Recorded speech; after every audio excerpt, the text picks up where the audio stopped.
Hello, everyone, and welcome to today's lesson. We are going to be talking about the speaking part and everything you need to know about it to be successful in it.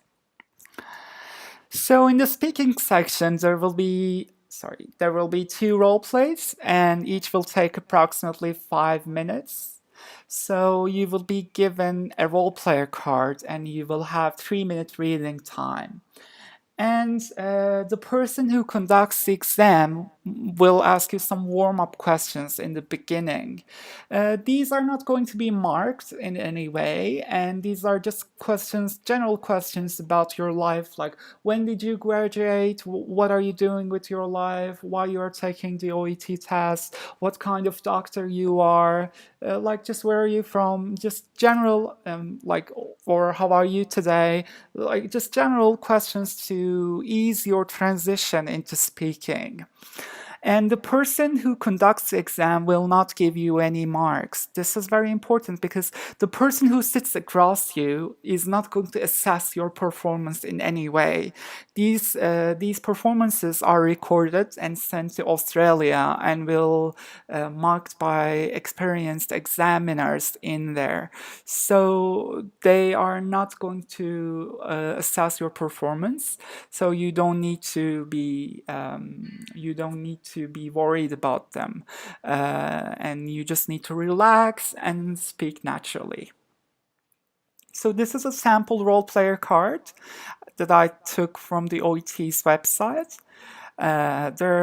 This is a patient card, and the examiner, the interlocutor, uses this card.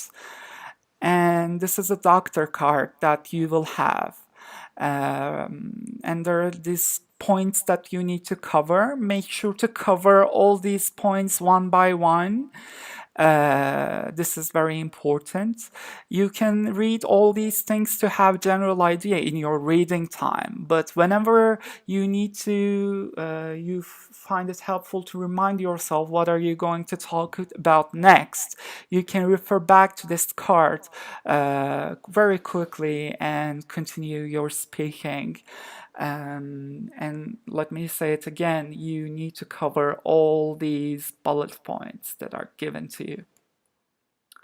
So let's talk about some important skills that you need to show during the exam. First of them is active listening. So you need to show that you're listening to this person when they speak. You can do this by in a number of ways. For example, when your patient speaks, you can basically say, yeah, I see, things like that. Or you can show your active listening by reflecting on the conversation. For example, when someone says to you, "Oh, doctor, like I have terrible back pain and it really bugs me in the mornings. I have this back stiffness and I cannot get up from my bed for I just simply cannot move for 45 minutes in the mornings." You need to say something like, "Oh, I'm so sorry. I understand that it must be very hard for you to not being able to get up in the mornings, and we will do whatever we can in our power to alleviate your condition." And showing empathy and understanding. You need to say things like, "I understand that it must be very hard for you. I appreciate your concerns. It's quite normal to feel this way. Let me give you a couple of minutes so you can digest this new information." You need to show this type of empathy and understanding of what the patient said. And maintaining a flow of speaking, fluency, is also important. Do not have too long waiting periods, or do not hesitate. Reduce your hesitations when you're speaking. You need to maintain this flow. You need to speak at a natural tone and at a constant speed. And appropriateness of language is also important. For example, if you're talking to a senior, an old age person, you need to use a formal language. Or you're talking to a child, you need to talk the way that they speak. And also, you should not use medical jargon. For example, this is a patient who doesn't know, they're not a doctor, they're not your colleague. You should not use any medical words. For example, do not say dyspnea instead of shortness of breath.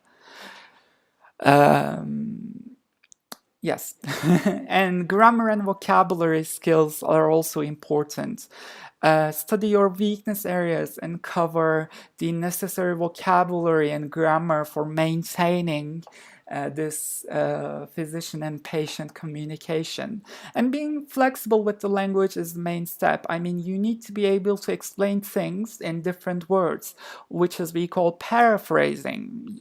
You need to be practicing on these skills, paraphrasing skills. And let me tell you something else. Do not simply read the information from this task. For example, some fatigue is to be expected is written in here. You need to say some low levels of energy is quite normal after this condition. It usually there usually some time needed for your full recovery. So I paraphrase this sentence in another way. So you should not read the explanation that is written in here without changing it. Yes, we covered these, and you should not wait interlocutor to start the conversation. When you go to the exam, the interlocutor will do the sound check, and then they will ask you some warm-up questions, and then they will hand you out the role player card. And after your 3-minute reading time, you need to start the conversation yourself. You're expected to do that. Do not sit there silently. Start your conversation. This is very important. You can say things like, hello, welcome, how can I help you today? Good afternoon, what brings you here today? So you need to be able to start the conversation yourself. And how to finish the visit. This is also very important. You need to conclude this visit, and you have this like approximately 5 minutes of time that you're allowed to speak. So you need to cover all these bullet points in this limited time, and you need to finish the visit. You need to provide structure to this patient-physician communication. So this is very important. Many students make mistakes, and they simply don't know how to conclude a physician-patient visit. And never say have a nice day to a patient who comes to hospital. It's never a nice day for them. Many people make this mistake also. There is a sample finishing sentence. All right, unless you have anything else that you want to discuss, we can finish our appointment now. If you have any further questions, you can always contact me. Good afternoon. And the patient also says good afternoon, and that part of your exam will be finished.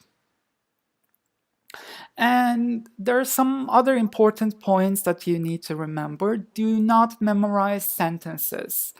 Because the examiners are trained in a particular way that they spot these memorized sentences and they reduce your marks for these memorized sentences.